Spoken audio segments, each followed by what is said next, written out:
This is Caesar Walker, the cool, calm, collected one. And I'm Ronnie Gatrey, the emotional one. And we are the Tipping Point Podcast, your source for the black male's perspective. Tipping Point Podcast. The only thing that came to my mind was like I heard a quote, but it was about marriage this week. It was someone was quoting Coach K's wife from Duke, and they were asking her like it had to be pretty hard for her to like be married to a guy like that all these years. And what she said was like, as far as their marriage, she could say every day there wasn't love in that marriage, but there was always commitment. That's the new love to me. That's the new L word to me, is commitment. Is we don't preach commitment because that's really what your marriage is about. I know this hits you. Is commitment enough? Is love enough? Okay, let me ask you a question. Is commitment enough? Is commitment enough? Let me ask you a question. I'm going to ask you about love in a minute, okay? Act like I didn't say that. I'll answer your question. That's easy. Commitment. What does it mean to commit? I mean, regardless of what happens, I'm going to see this through whatever I've applied said commitment to. Okay. When I'll give you the example on the top of my head. 5:30 this morning, exercising. The workout calls for 20 push-ups. At 16, when you can't feel your arms, still finding a way to get those last 4 in. Or just showing up and doing and moving. Yeah, what you got to do more than show up? But I'm moving. I said moving because sometimes you burn out. Sometimes but you're moving. You're in there. Right. Something that instructors always say: if you mess up, keep moving, keep doing something. Right. Don't just stop. Right. What I mean is that I told my wife this week. I said, because we're talking about health and fitness, still talking about commitment. I said, babe, I'm tired.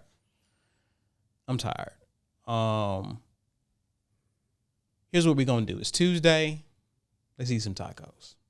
Let's chill. Tomorrow, we back on it. We recharged, whatever, because we told each other we're not stopping. Stop means we don't go back to working out. We don't go back to our meal plan. We don't go back to our prep. We don't go back to that. We're committed to it. Doesn't mean that we're going to do it every day, because sometimes we have to rest. Let's enjoy hanging out, and tomorrow we pick it back up, because that's commitment, right? That means every day isn't going to be perfect. Every day is not going to go the way you thought it was going to go, but the next day we're going to get right back on the plan.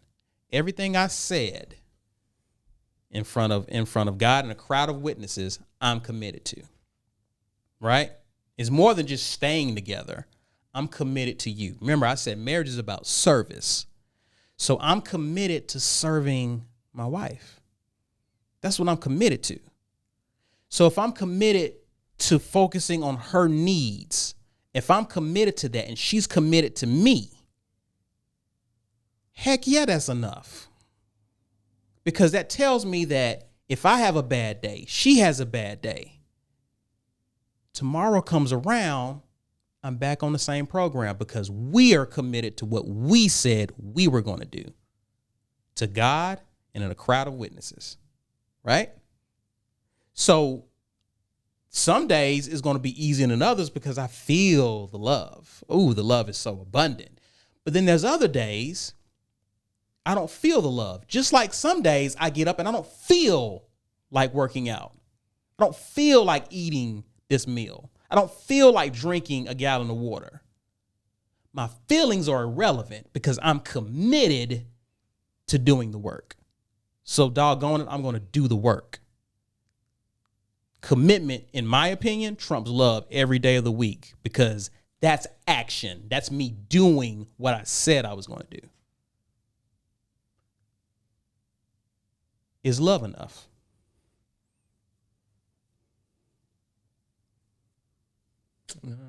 I don't think love's enough.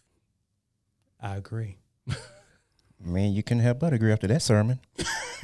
No, I still have my opinions on that, and Which I disagree in the healthiest of ways. Go on.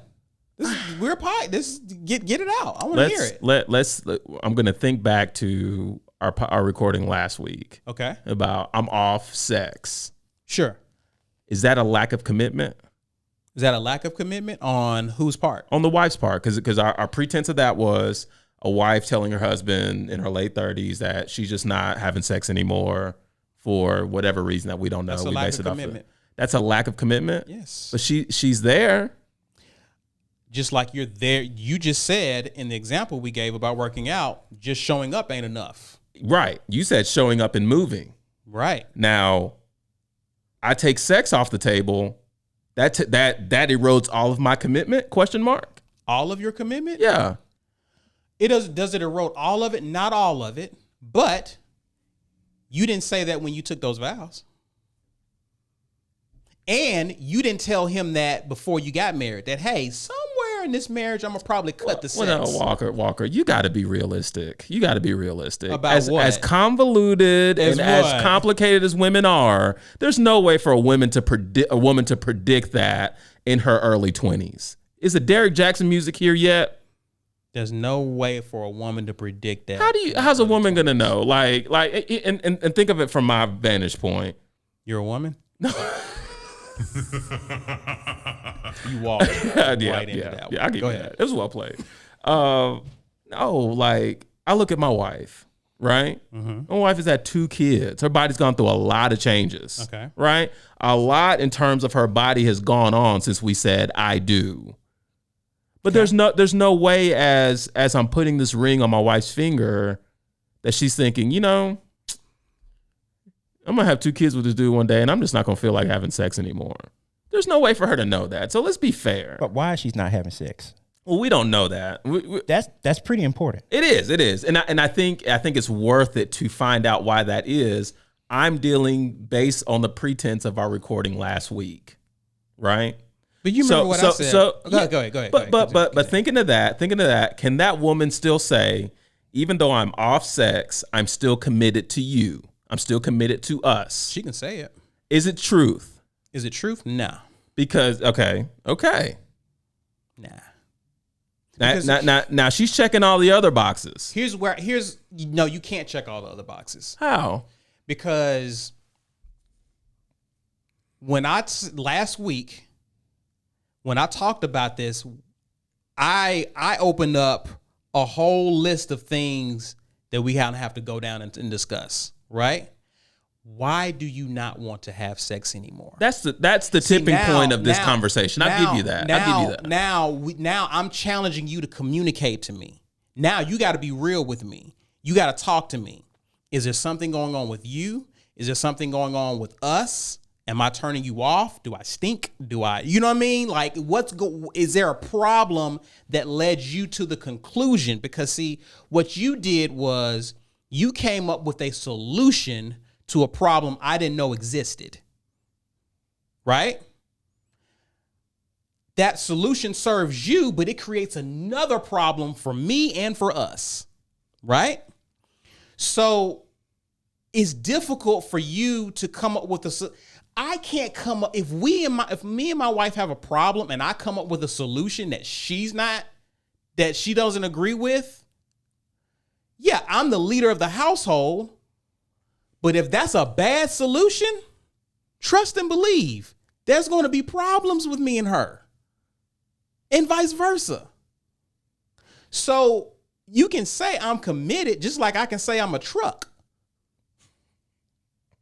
If you're not showing commitment to this man, if you're not being transparent with this man, if you're not being honest with this man about why you don't want to have sex, what's going on with you, knowing he needs sex, how can you in good faith say that you committed to that man, knowing you don't have any intentions of meeting his need?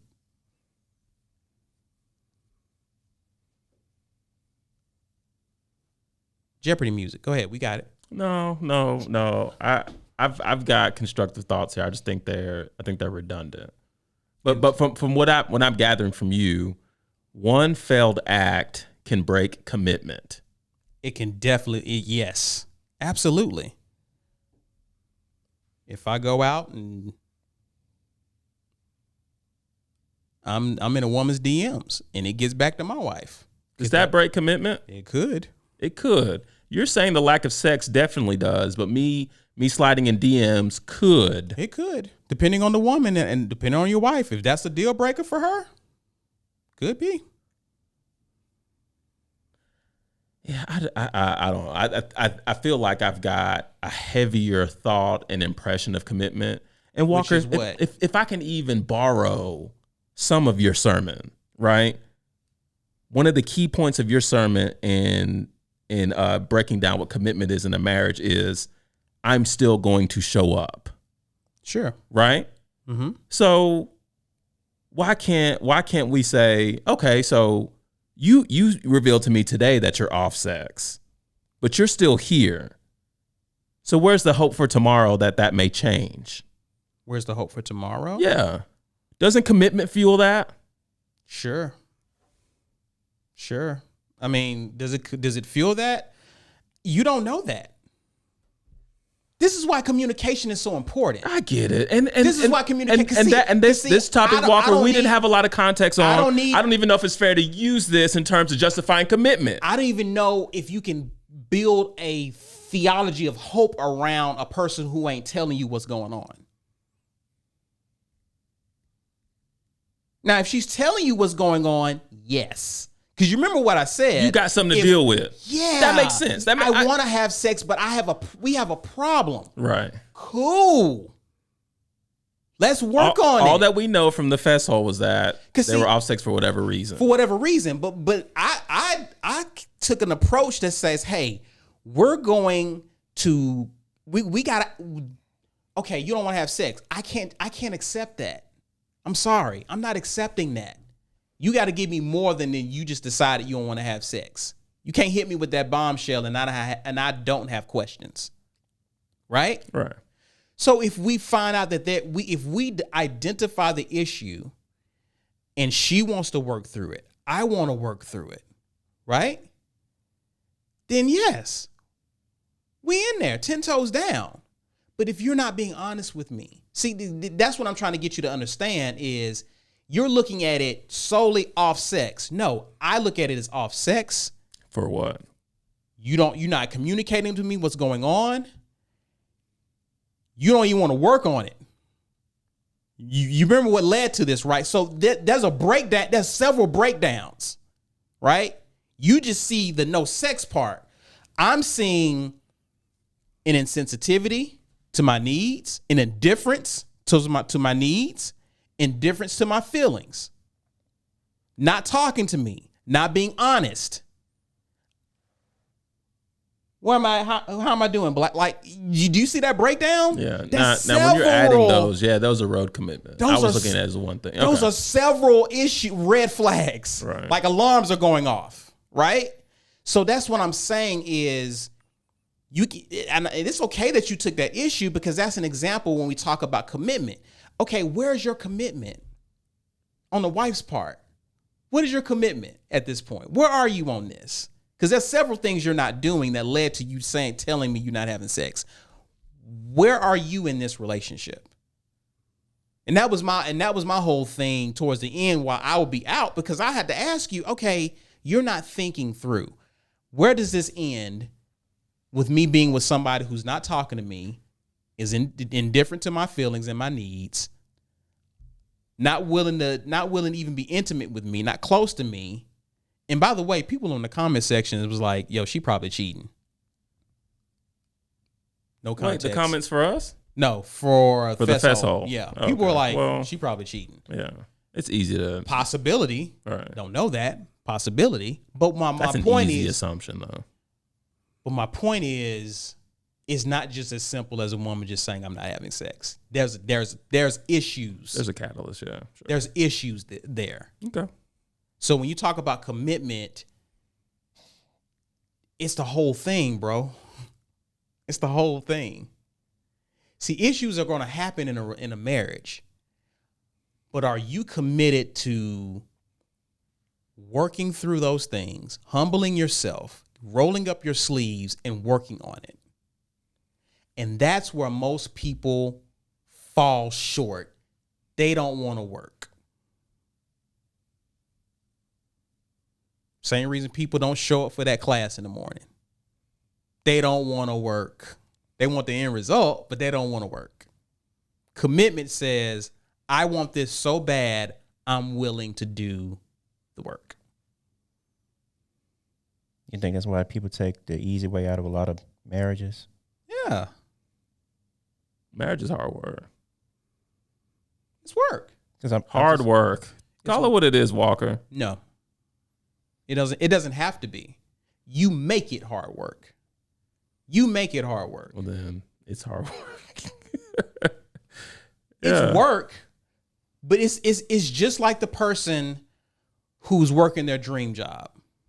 They don't describe it as hard. It's like hard work. So I guess if people are getting divorced, and a reason could be because they're not putting in the work on their next relationship, they're looking for an easier job with marriage. Like, I mean, what are they looking for? If if marriage is always going to be hard work, and their last marriage was successful, what are their expectations for their next marriage? They think it's going to be easier, or? It's hard to answer that question. That's nuanced. It's tough to answer that question because I don't know. Personalities, context. yeah. I don't know why they got divorced. I was not feeling like they're looking for like a relationship that's not as much work. Is what I'm trying to get at. Well, it goes back to what Walker said. You're gonna find yourself in the same. Boom. You're gonna find yourself right because again, the new car smell is gonna wear off. Right. And then you're gonna be back to the same. But if you know what I mean? If you've worked on yourself and you're honest with that work that you've put into yourself, whatever the outcome of that's going to determine the landscape of whatever marriage you get into after that. Keep Your Point Podcast.